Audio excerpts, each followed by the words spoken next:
Heyo everybody, Haku here with my live reaction to read-through for Kubera, Season 2, Episodes 121 to 123, the first half of The Mysterious Island. So, because of the arc name and because of where we ended off, I'm assuming this is going to be heavily focused on Arrow Plateau, and maybe, since the arc title is centered on the island itself, something about the actual, physical, geological properties of the island itself is going to be even more important.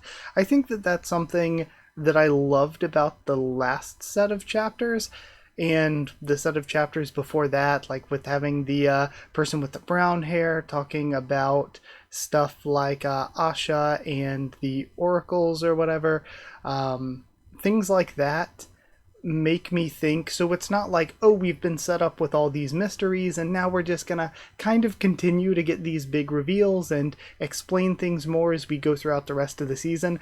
I think we are going to do that. We've set up so many things that I think we're just going to keep getting these cool reveals for and these explanations for as we go through the rest of the season. But we're not just getting that, but we're also still setting up more stuff. We're still setting up new stuff, still saying, no, you haven't seen everything there is to see. There's still more to the world of Kubera that's being held as a mystery. And I think that, continuing to still give the ideas that there's so much more out there, I think is a good thing, a really good thing.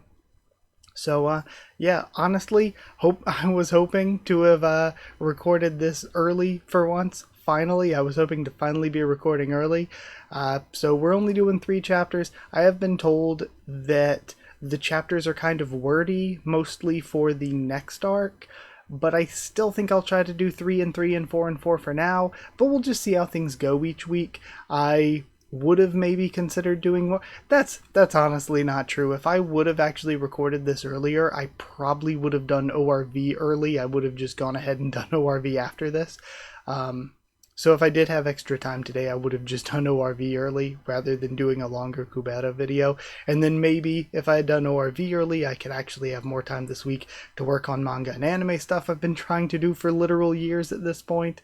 But for right now, I am running pretty late, so this is probably going to be another one that's going to be up pretty late. But either way, let's start reading Season 2, Episode 121. And we're starting with something this time, because the literal first word when I clicked onto the chapter is Mirha, and I have no idea who that is, so we're getting a new character, potentially, already. I brought you the data you requested. Okay, bring them over here. That's actually true too. I thought about, before I was naming all the gods that we know and the elements corresponding to them, the cities and which temples correspond to which cities, with the priests we know. But this is Sky and Wind, right? This city is Sky and Wind, so we don't know the Sky Priest or the Wind Priest, so we still have 2 more priest characters we haven't met. Are you really thinking of collaborating with Saha? You've constantly said how you were close friends with Asha when you were on Karte, so somebody else from Karte now. Ah, friends. That's right, I was. But Asha wasn't. I'm sure she never once thought of me as a friend. But is this accurate?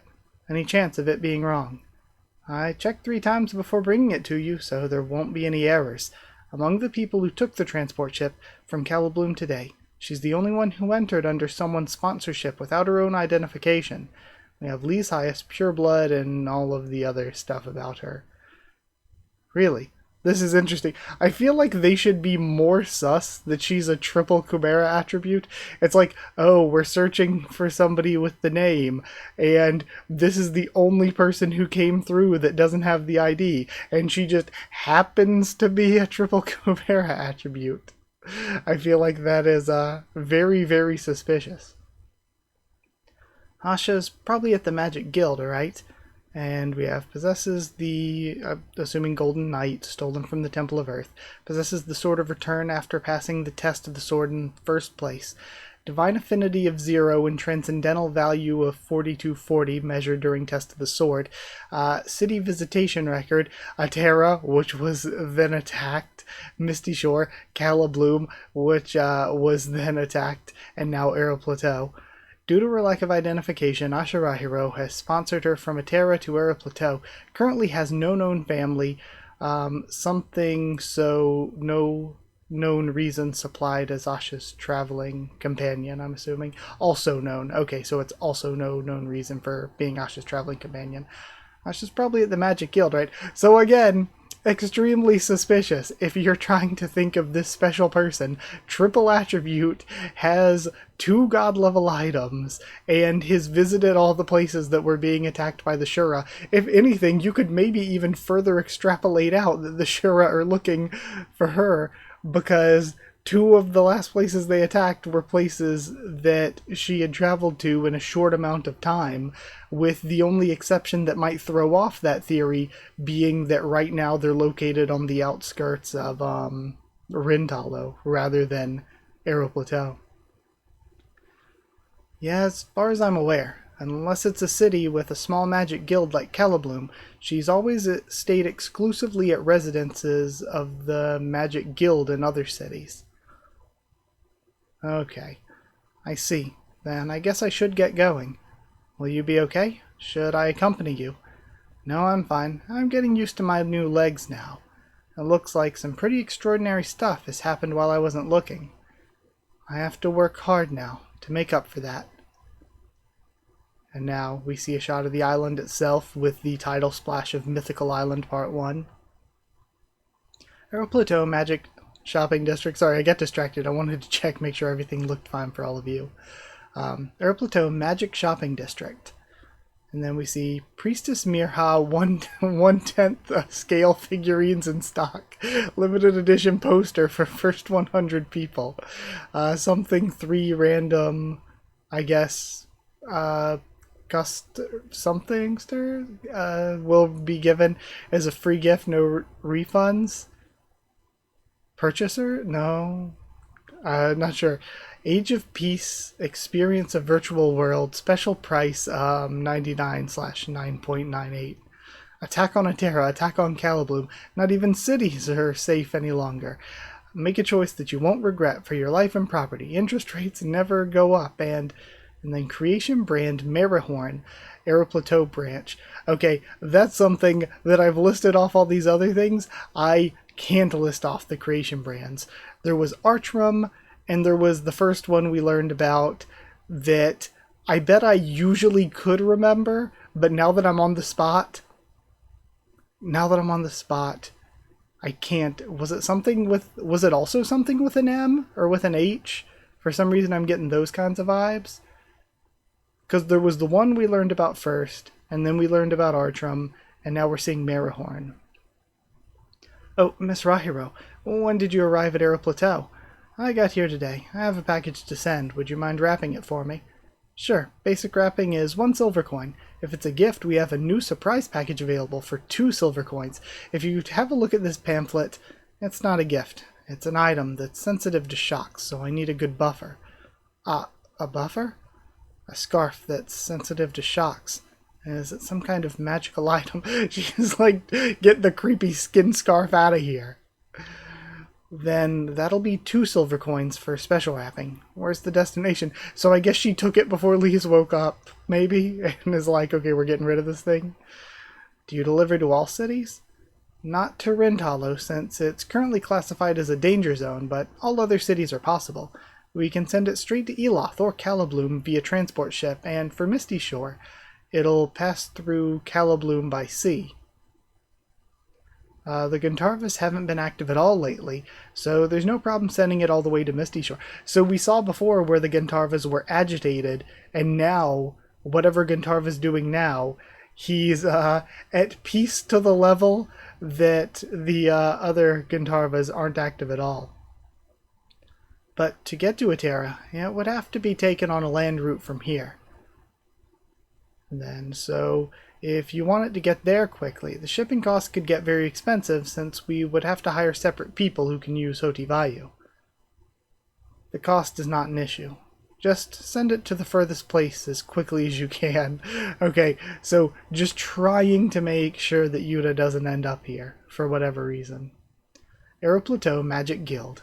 I love the city design so far as well. I really, really like how different the cities have looked. I think that that's underrated. I mean, it's like you have a planet with only 6 cities, so I like that at the very least the 6 cities have their own style to them. They look very different. And I think that also Kurigama's done a good job at helping make them look different by setting scenes at different times. Like when we're in Atera, we do have daytime scenes and everything, but a lot of the scenes are either like at sunset, or there's a lot of scenes at night, but there's like a fire going on, so there's a lot of like reds and oranges there. And of course, I guess because of the closed space, the sky always looks really weird and different in Calibloom. Basically everything I think we've seen at Rintalo so far is either been at night, or maybe because it's a city of darkness, the sky's just like that. And now here with both Aeroplateau and Eloth, Eloth really does look bright and light. We've seen most things, I think, in Eloth were set indoors. So I think that also helps, and it ties into the creation stuff. And here we have the City of the Sky and everything. We've set a lot of stuff just out in the daytime. It looks really bright and crisp and fresh. There's a lot of blue and white. So I think that setting scenes at certain times of day in order to use the colors of those kinds of day, or of those times of day, has also been something that's really helped the city stand out. Then Asha went out without me again. I wish I could go with her and check out the city. You don't need to come with me for this, so just stay here and don't wander off by yourself. She didn't take me with her, and she didn't even let me go out on my own. Even little kids can wander around on their own, so why not me? Then we have rumbling. I'm hungry. Asha would be upset if I eat without her. I'll just go downstairs and have a drink. Also, I have been saying that this city is wind and sky, but I could be wrong about that. I was thinking that this is wind and sky, and Misty Shore is water and resurrection. I'm pretty sure that's the way it is. Of course, resurrection isn't a thing anymore like it was before, but you know what I mean. I'm pretty sure that's the way it is, but I will at least admit here I could be wrong, and Misty Shore could be wind and water, and this is sky and resurrection, but I'm pretty sure this is sky and wind. I'll just go downstairs and have a drink. Here's the curry soda you ordered. Wow, a free drink with lots of ice. Thank you. No problem. It's a standard service that we provide to all guests anyway. By the way, what are you traveling with Asha for? What relationship do you have with her? What do we look like? And we have the person from that thumbnail that I mentioned last week. That looks good. I'll have curry soda too. Or hold on, the person we just met, the priestess, had Mirha had purple hair too, right? So was it just them in a very different disguise? That looks good. I'll have a curry soda too.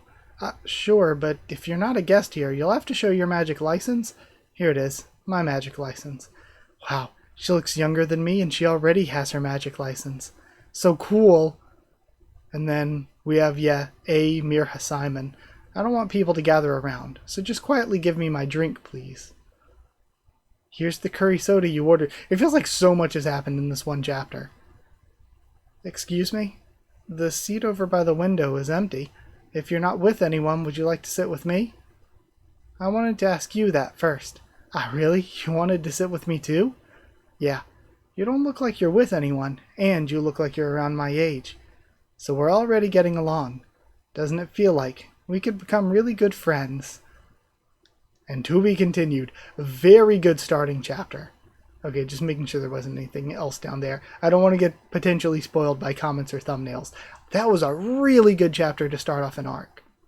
I feel like I stopped and talked a lot about all the things I loved as we're going through, but I love the visuals for this, how like bright and crisp it looks, and that's something I mentioned all the other cities but didn't really talk about Misty Shore, but Misty Shore again was something that very much had this, there was ice going on because of the something with the sea, the passageways to get there. I'm forgetting the exact terminology, but there's ice going on because of that. But really, it just had this, beach, seaside, kind of really bright and sunny kind of vibe to it.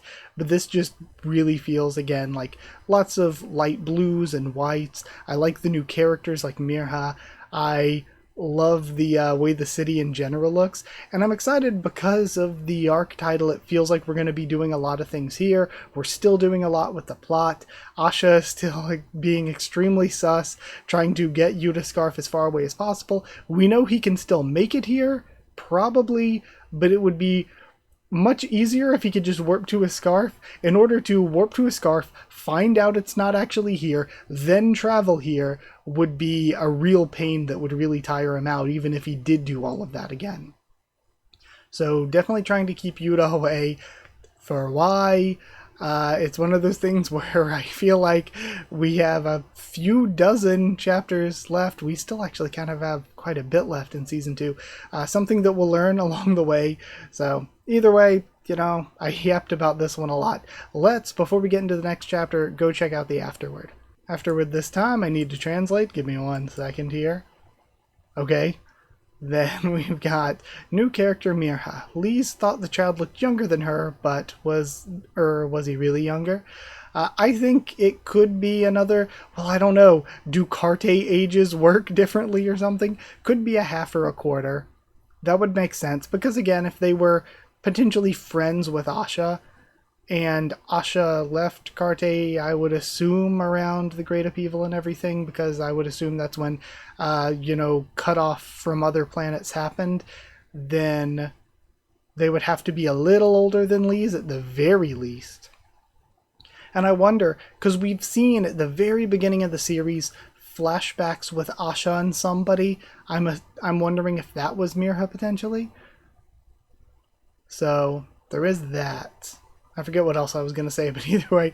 Also, something with the test of the sword. Again, always watching Pyro's reactions. They said something like, it was like normal humans couldn't do this, but Asha isn't a half or a quarter, so how does Asha do this? And it's like, does Asha also have the power of a god? We know there's the connection with Vishnu there.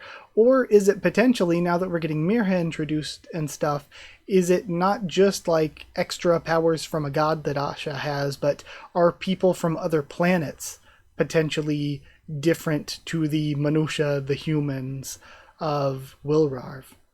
Potentially. And then, I don't know why, but there are quite a few people who mistakenly believe that Asha's the only survivor of Carte. She's not the only one. There are many survivors of Carte besides Asha, as mentioned several times before. I think you can refer to this, and there's a link. And then a magical combination that somehow feels like a hospital all white. It's the most common color in Arrow Plateau. Then came to a new city but got stuck. Fixed the cut where the bracelet wasn't there. Thanks for letting me know. Okay, art fix there. 102 empathy, and let's go read the next chapter. On to the next one. We're starting with a pink sky and a blood splatter. Oh, we have Somebody reaching where the escape pod was. Okay. Also, I still wonder what's going on with like the brown-haired girl and what's going on there, because the fact that she planned all this out and was a part of something and seemingly not working with Asha and stuff and gave Asha the warning and everything, you gotta think that means there were other like groups and stuff that are in hiding, because that wasn't like somebody who's famous out in the open like a priest or anything. So yeah, it just makes you curious. There's got to be like some like deeper conspiracy stuff going on in the world of Kubera that we have no knowledge of, and seemingly nobody from Wilrarv at the very least is mentioned yet. We have Mythical Island Part 2. My apologies, I didn't know you were a quarter. What are you apologizing for? It's my fault for covering my eyes with sunglasses. Most quarters have completely different hair and eye colors.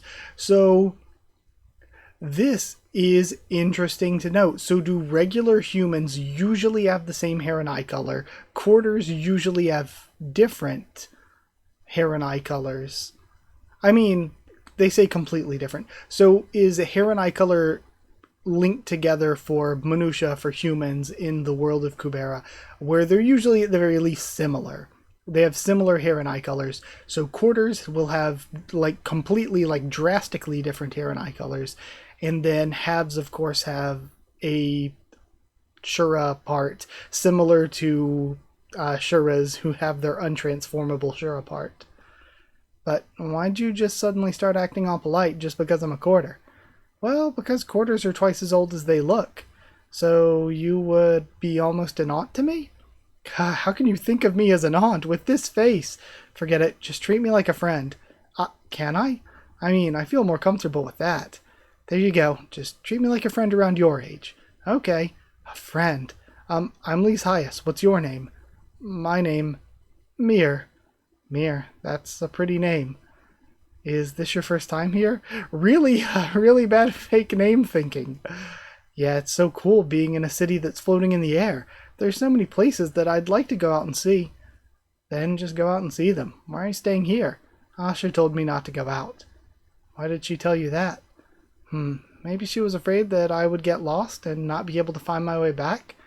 Come on, it's not like you're outside the city. Why would you get lost inside the city? You could stop anyone and ask how to get back to the Magic Guild residences. Or maybe she was afraid that I'd be in danger? In danger? You really worry about everything. Unlike other cities, this place is completely isolated. This place is where you can check the magic usage records for magicians. So a lot of magic criminals who deny various criminal charges are brought here. Again, like we were expecting, for Asha, I said it was probably being changed to Aeroplateau or whatever.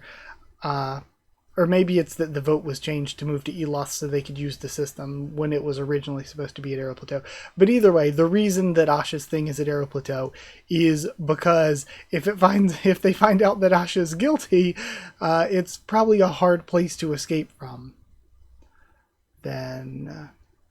So naturally we have to pay special attention to public order in order to properly manage those dangerous people. This wolf-looking girl is cute. There are a lot of magicians. Sorry, I just saw the balloon. I'm like, hold on, I just said cute. This balloon's adorable. There are a lot of magicians walking around outside dressed like regular people and surveying the city. And you can't even leave the city without passing through the checkpoint. There is no war in Aeroplateau. They just have their agents hiding around the city.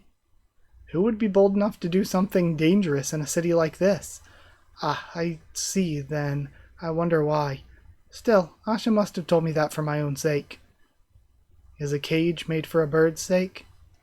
For now, just go out with me. Then you don't need to worry about getting lost or running into a criminal. I can protect you from any other kind of danger.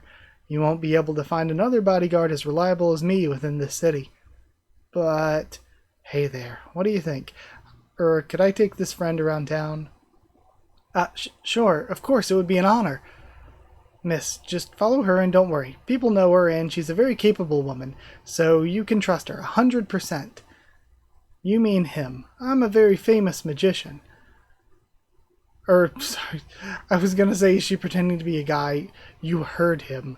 I'm a very famous magician. I promise I'll show you plenty of things around the city and bring you back here. How's that? There's nothing wrong with hanging out for a day, right? If we're really friends, that is.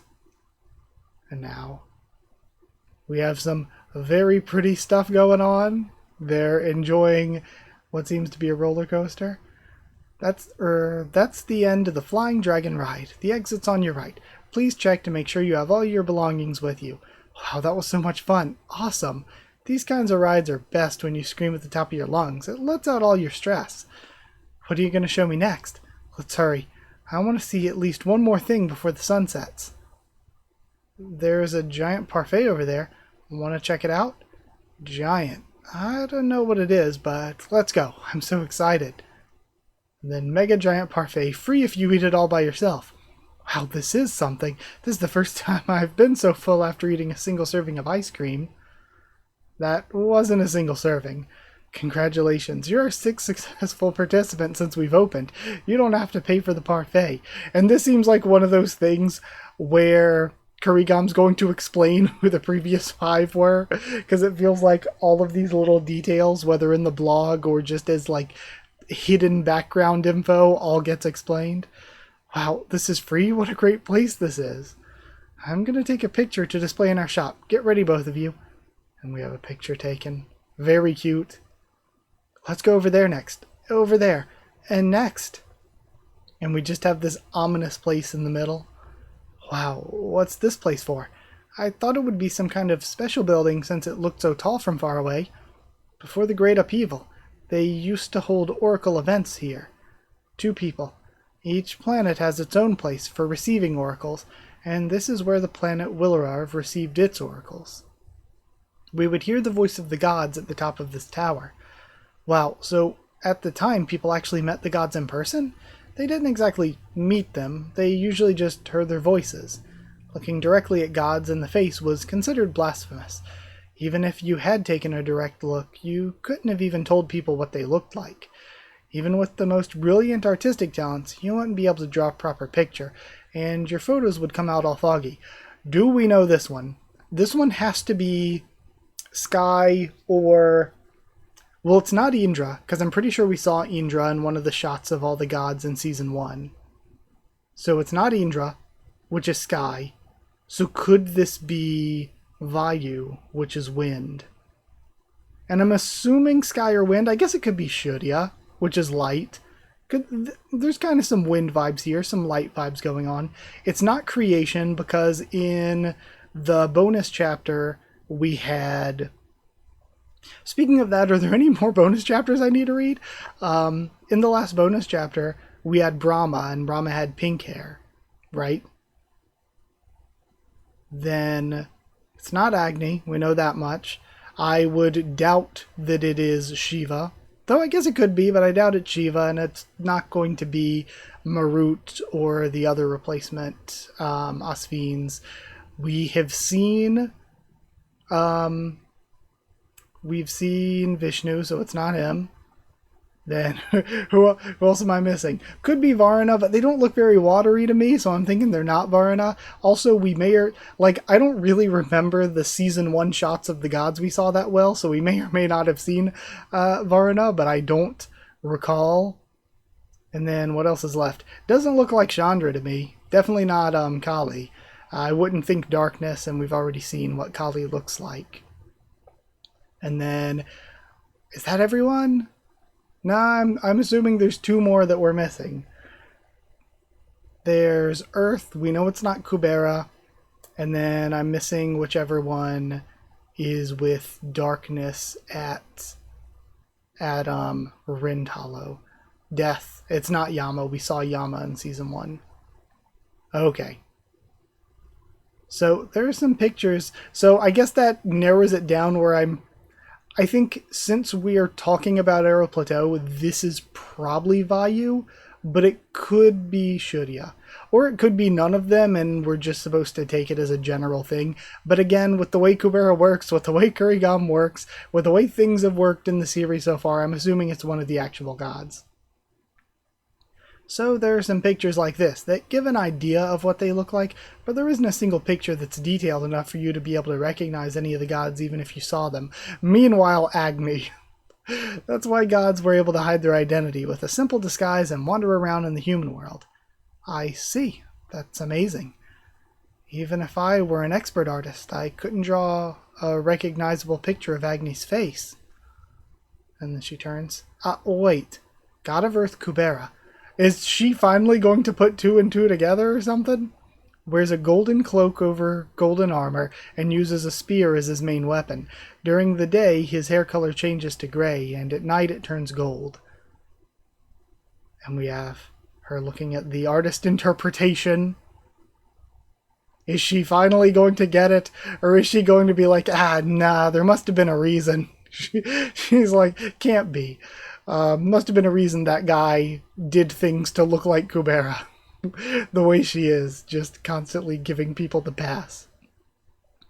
So, either way, that was a very fun chapter. Again, I discussed it in depth as I was going through it, so I feel like there's not a lot to cut back to here at the end, but we do get to go read the afterward, so let's go check that out. afterward this time says walking up to the top of that tower. And then, depending on the cut, it may look a little different due to the light or because it's obscured by sunglasses. Mirha's eyes are a very bright yellow. Okay, I was thinking it was actually, look kind of grayish to me. Look, and also, that scene was this chapter. Last chapter and this chapter, so many different things happened. Looking at it like this, it looks like I could eat it by myself, right? It's a trick. You have to hide the actual size so challengers can come. When I thought I could do it and tried it, what I got was an enormous wash basin. Because it's high-fat ice cream, the calories are even more enormous. Then Shinkube, what didn't they say Shinkube last time for God Kubera? Shinkube's armor. Design is definitely not like that. As Mirha said, it's impossible to accurately describe a god. This murals are painted very simply, just with the feeling of wearing armor and holding a spear. If you compare it to the actual Hwarang wearing armor, you can see it's completely different just by looking at the legs. Yeah, this drawing of him is kind of thinner and lankier than I imagine Shinkube. But this one, 10 more empathy than last time. We got 112 empathy. Either way, sorry, I'm just getting spoiled by the blog post thumbnails. There's a UFO going on. There's an, space special. So we do have a special episode there. I'm going to read the special here. Tell me if there's any specials I missed and I'll go back to them. But I'll go check out this special after I read the next chapter. Okay, episode 123. God of Earth Kubera wears a golden cloak over golden armor, uses a spear as his main weapon. During the day his hair color changes to gray and at night it turns gold. I took another look because the part of about his hair color changing reminded me of that man, but his armor and spear were completely different. I thought the God of Earth would be really big and buff, but he's a bit slimmer than I thought. His forearms are the same size as mine. Is it blasphemy to think that? I'm sorry. The mural here is a very simplified picture, so it does not reflect his actual physique. You must really like Kubera, Lise. You don't need to bow to a mural painted on the wall. I was taking one more look because I know someone whose hair color changes. I can't speak. It's like there's something stuck in my throat. And I wonder, is that the Kubera within her stopping her from giving up information? They don't ventilate this place very often, so the air isn't good. Let's take an elevator on the next floor up to the observatory. And then, the Mythical Island Part 3. Sky Tower, first observatory deck. We see this awesome sunset. Wow, the air is great, so's the view. How's your day today? It was really fun, thank you. The murderer's house and the air sleigh were fun, but the best was the flying dragon. And this almost feels like her taking Lise out for a nice trip before Asha puts her down. Just giving her some good memories. This tower seems like it would be interesting too. It's too bad I can't see much of it. You'll need to set aside lots of time and come back again if you want to see the Sky Tower properly. It would probably take months to check out each floor. Wow, months. Anyway, thank you so much. A famous magician like you hanging out with some kid like me? Why do you look down on yourself so much? And again, yeah, this whole time. You're not just some kid. Be more confident, Lise. You deserve it. I didn't tell you at first because I thought you'd feel too uncomfortable. Take this. This is my real name. Okay, so here's the thing. It's so interesting to see the way that Asha treats Kubera. Kubera never had anyone outside of her village. She's like, Asha can treat me like this because she has my best interest at heart, because she saved me so many times.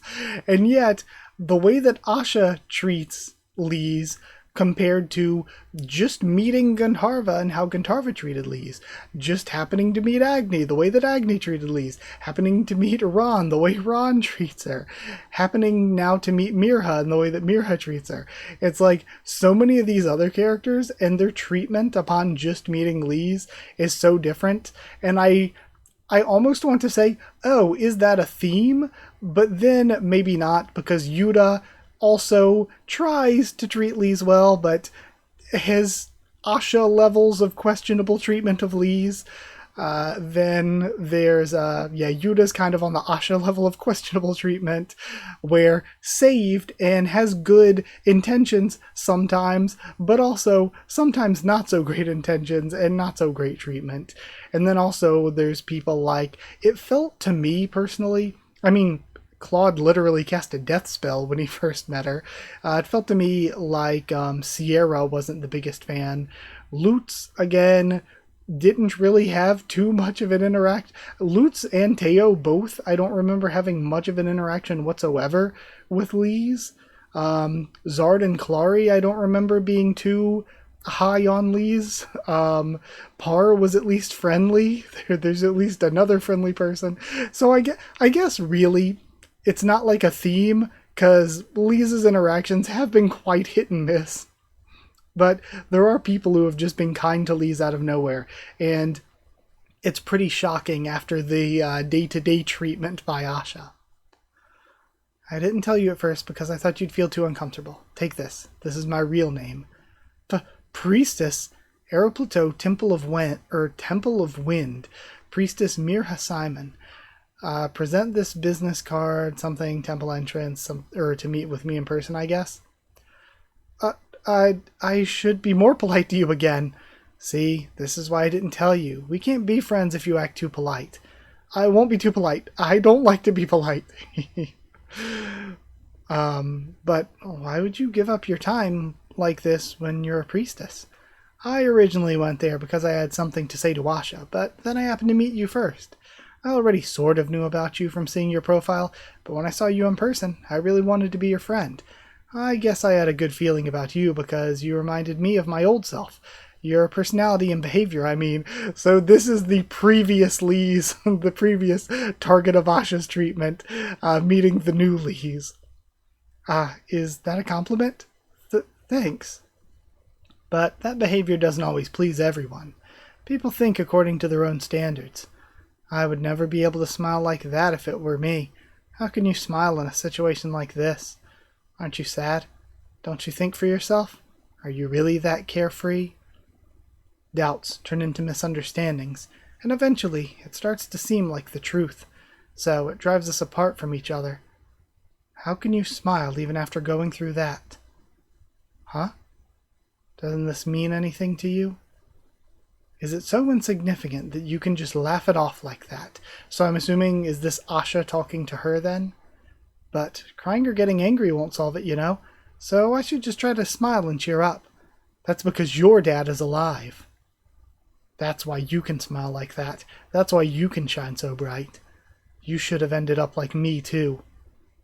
Holding back and smiling isn't everything, but I didn't know that back then. So again, this is the previous Lee's. Personality differences are a very scary thing. It's hard to be properly understood, and it can be very hard to turn things back if they go wrong. Are you talking about your own experiences, Mirha? Yeah, I had a friend like that. When I had fallen so low that I just wanted to die, that friend took care of me. The problem started when I began holding back my feelings and smiling so that I wouldn't be a burden to her. Later we said some pretty harsh things to each other, and I haven't seen her for the last few years. This is really great because it's like her relationship to Asha ended up like Lisa's relationship to Asha because she was doing what Lisa's doing and just giving her the benefit of the doubt, smiling, trying to keep everybody together. And we know partially why Lise is that way. It's trauma from losing her village, but also what she took from her dad's book of you never know when you're not going to see somebody again or in what circumstances you could ever see each other again. So you should always try to be nice to people so that you're never parting on a bad foot, so to speak. And maybe, again, Mirha's like, if I didn't live through it, I wouldn't have realized that I need to be more assertive and to put myself out there. And in the same way, we have Lise doing the same thing. And it's like, would Asha's treatment of Lise be totally different if Lise had been more assertive this entire time? It's interesting to think of that way. Maybe we would still be friends if I had shown her how broken up I was inside and earned her sympathy. Wait, but that's not your fault, Mirha. Why do you regret that? I would have done the same thing. Complaining about being sad to the people around me wouldn't solve anything. If crying and whining could bring back someone from the dead, then I could do it for days, but it doesn't work like that. And that's sort of what Asha told her at the very beginning. In the end, it doesn't solve anything. It only makes things uncomfortable for each other. What's wrong with trying to only show that I'm doing fine to someone by my side? That's right. There's nothing wrong with it, Lise. And we cut away to Atera. What? Checking Asha's magic usage records. Didn't anyone tell you? Lorraine, Irie, and even Roosh have all left Ferrero Plateau because they said they had to attend this magician's conference. This is going to be so cool that we have all these characters again. No way. They wouldn't have left without saying a word to me about that. Besides, I should have gotten at least an official notice. How could no one tell me when I'm a priestess? Looking for this, says Agni. Let's see, there's a lot of stuff here. Sierra Seas, Teora Khan, Claude Yui from Calabloom, Sahaon from Eloth, Urha Simon and Mirha Simon from Aero Plateau, Lila Hemawati from Rentalo. Okay, so Urha and Mirha, if they are siblings, then we could have siblings from Carte who are now Aero Plateau's priestesses. Interesting. Give me those now, and they're all on fire. What are you doing? You're driving me insane. Let go of it. I have to at least try to use some recovery magic on the pile of ashes. I'd like to spend some quality time alone with the priestess. Would you mind leaving? Right, sure. Enjoy yourselves. And we have the blush as not just the blush from wait, Tara, you've got the wrong idea. Not just from Brilith, but from Tara running away. Brilith, listen to me. It's very important. To be continued. Okay, and we're getting cliffhung. That is a rough cliffhanger, but I'm going to end it here because there are a few things I want to do before we end this video, other than reading the afterword. Give me 1 second. Okay, the afterword is there are quite a few people who say that Lise has face blindness, but there are no faces in that mural. There's no face to recognize, so what on earth do you see and recognize? The first observatory is the lowest observatory in the Sky Tower, so they weren't even near the top. Sometimes when there's a sunset background, the bracelet appears to be gold. It looks that way because of the light. It's gray. I also like that the sunset here was very yellow rather than using a lot of like reds and oranges. I think it looked really nice, and it's kind of different because I feel like often they're drawn more red and orange. So I think this made it look more distinct and kind of, I don't know, it just felt right for the city and the setting and everything. Sometimes when there's okay, I already read that. The rumors are exaggerated like this. And now we see the space special I participated in was also updated today. I'll write a review on Thursday. Next episode of The Finite will be uploaded tomorrow night. First of all, on Tuesday, my main blog post has to be a review of Kubera. Okay, when do I read The Finite? When do I read these specials? Also, yeah, I don't know what to do with any of this, so I guess just direct me. But for right now, though, let's go read the space special. This says it's a space special episode 10 afterward. So this must have been something completely different. Okay, I'm just gonna skim through. 4th short webtoon. Okay. So they've done multiple short webtoons. There's Myeon Myeon Shin, Changwi, and Vampire. And now there's also I guess After I Die is maybe the name of the space special. Do you want me to do read-throughs of all of these short things? Because, like, they're all short. This is only 10 chapters. I could maybe just do a separate video on it, and it would be a long video where I just read the entire thing, but I would just do it on my own without any, like, special, without any, like, weekly schedule or anything. It would just be whenever I get time to make a super long project video talking about it. Do you want me to do that for all of these? Because I would love to. I'd love to go through all 4 of these and then read them, and maybe if you would rather see me like read them on my own and then make a big video where it's kind of like a review breakdown of it, let me know and I'll do that instead. Or if you'd like to see one big video where I read the entire thing and discuss it. Or if you want to see it as a stream, do you want me to stream reading through all of these and then we can talk about them as we're reading? Either way, I guess just let me know. But that is it for this week. I said I had some other things to do. I wanted to go back and re-look at some older things just to refresh and check some things, so that's what I did. I ran back to see, like, did we see this before? Did we see that before? I went back to refresh myself on some things just to see if it connected to what I just read. But yeah, either way, that's it. I had a ton of fun with these three. They were actually just killer, one after another. They were three insanely good chapters. But yeah, I'm happy with this. I hope you all are as well. Thank you for watching. Like if you did like the video, comment down there to tell me what you thought of these chapters, my thoughts and reactions. Subscribe for more Kubera, much more on the channel. Follow on Twitter if you want. If you want a link to the Discord, if you want a link to the Discord server, it's free and open for anyone. If you would like to support the channel by dropping a super thanks, it's very much appreciated. If you would like to help support the channel and also get your name at the end of videos and get One Piece videos a bit early, then you can hit join down below to become a member, or go to patreon.com/HakuOfTheTubes, or a link will be in the comments and description to become a patron. Thank you so much to people who are already patrons and members. Thank you to chosen regulars Evan, Holly, and Bertie Booster, Magical Girls, FR Nono, JA, and the D-Ban, Cheriton Students, David Langstaff and Folded Ghoul, Slayer Candidates, SG, and Stan Cedar, and Pure Elements, Pate Ardialo, and Elsa the Storyteller. Thank you so much for all of your support. Thank you so much for watching, and I'll see you all next time.